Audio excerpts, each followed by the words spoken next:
Assalamualaikum warahmatullahi wabarakatuh.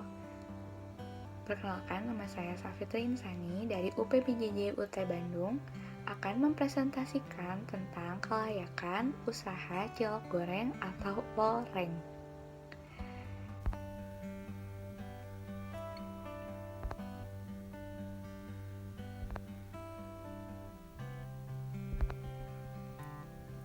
Makanan apa ini?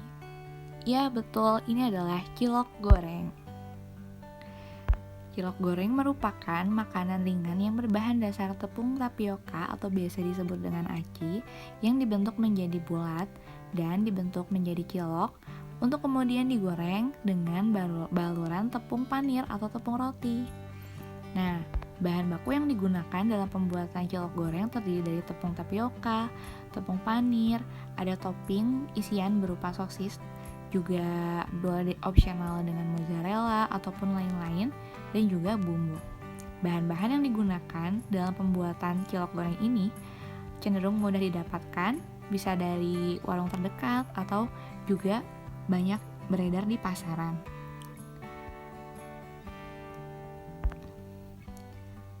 Dalam proses produksinya dilakukan secara homemade yang meliputi beberapa teknik, yaitu dari mulai penimbangan, lalu kemudian pencampuran bahan, pembentukan, perebusan, penggorengan, dan tidak lupa yaitu pengemasan.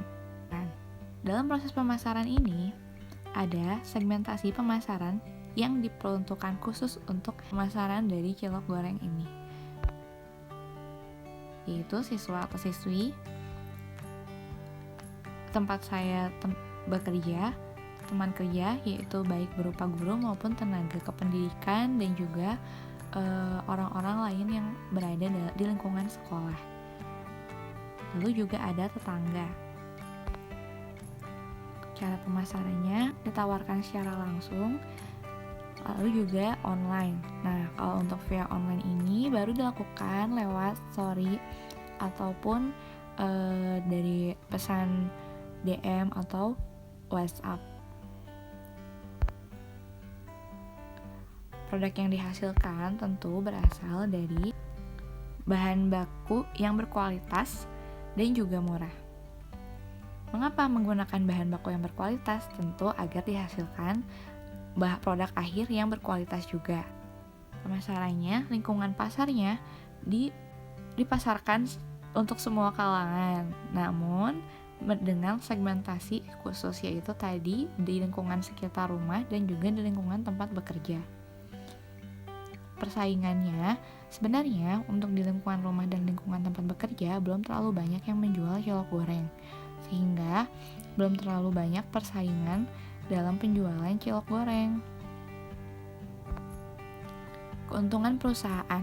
Keuntungan yang didapat dari perusahaan berasal dari hasil penjualan produk pertama, yaitu tentu produk pertama didahului oleh modal. Modal berasal dari modal pribadi, lalu kemudian dipakai untuk biaya produksi, lalu kemudian dari hasil produksi tersebut dipasarkan, dan kemudian dihasilkan suatu keuntungan, yang dimana jika keuntungan tersebut melebihi modal, berarti istilahnya adalah balik modal. Jadi sisa keuntungan bisa digunakan kembali untuk modal selanjutnya, dan keuntungan yang berasal dari modal tersebut bisa dikembalikan ke dana pribadi. Ini adalah laporan dari laba rugi cilok goreng. Laba rugi produksi cilok goreng. Ini adalah harga untuk satu kali produksi dengan penggunaan tepung tapioka sebanyak 500 gram, yang dimana dengan menggunakan tepung tapioka 500 gram tersebut menghasilkan 30 bungkus box kecil dari mika plastik, yang masing-masing menghasilkan 4 pieces yang dijual dengan harga 2.000, dimana pada penjualan kali ini menghasilkan laba sebesar 31.300. Rencana pengembangan untuk kedepannya tentu dengan menjual produk tidak hanya serta-merta monoton itu saja, karena jika tidak ada inovasi dari kita, maka para konsumen pun akan merasakan atau mungkin tidak tertarik lagi dengan produk ini. Sehingga diperlukan rencana untuk pengembangan produk selanjutnya, yaitu berupa variasi produk, entah mungkin dari ukurannya yang diperbesar, atau mungkin ditambahkan dengan topping lainnya seperti topping keju mozzarella, topping kornet, dan mungkin topping-topping lainnya. Lalu juga rasa, mungkin entah ditambahkan menjadi rasa pedas atau mungkin dalam sausnya. Lalu juga ada pengemasan, karena untuk sekarang adalah masih merupakan produk yang baru mulai dipasarkan, baru sekitar 3 minggu, maka tentu peralatan yang digunakan dalam proses produksi juga belum terlalu banyak. Jadi pada proses pengemasan pun masih pengemasan berupa produk yang sudah jadi. Dan biasanya untuk proses penjualannya kita lakukan untuk pre-order, sehingga produk yang tersalurkan kepada konsumen itu merupakan produk fresh yang baru dibuat. Nah, untuk pengemasan frozen food, kami belum memiliki alat untuk vakumnya, sehingga diharapkan jika memang proses produksi berjalan terus-menerus, maka akan bisa dilakukan proses pengemasan untuk frozen food. Sehingga jika produk frozen food sudah bisa dipasarkan, maka pemasaran bisa dilakukan secara online yang lebih luas lagi, yaitu melalui marketplace seperti Tokopedia atau Shopee. Dalam membuat usaha tentu juga dipikirkan dampak terhadap lingkungannya. Untuk penanggulangan dampak lingkungan ke depannya, harapannya adalah untuk kedepannya bisa menggunakan kemasan yang ramah lingkungan. Kemasan yang ramah lingkungan berarti kemasan yang mudah terurai oleh alam, atau menggunakan bahan-bahan ramah lingkungan, tidak menggunakan plastik sekali pakai.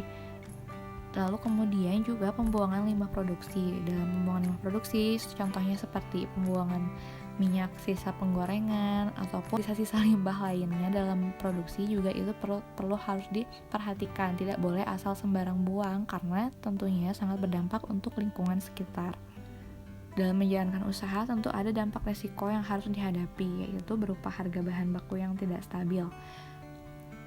Harga bahan baku ini tidak bisa diprediksi secara menyeluruh, karena ini berkaitan dengan kelimpahan sumber daya yang dihasilkan.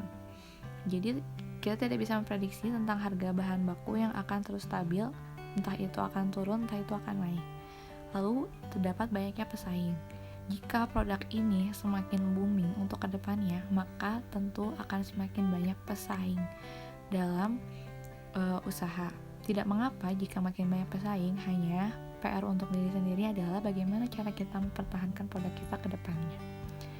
Ketiga adalah seimbangnya modal dan keuntungan.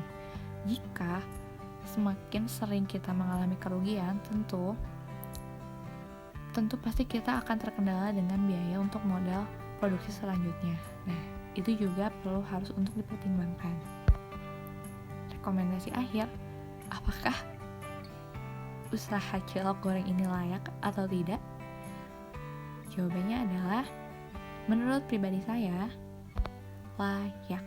Mengapa layak? Karena produk cilok goreng ini selain menghasilkan keuntungan yang lumayan dan bisa balik modal, produk cilok goreng ini juga murah, mudah dibuat, mudah dipasarkan tentunya, semua kalangan menyukai, dan praktis. Sekian presentasi dari saya, mohon maaf bila ada kesalahan. Terima kasih sebelumnya. Wassalamualaikum warahmatullahi wabarakatuh.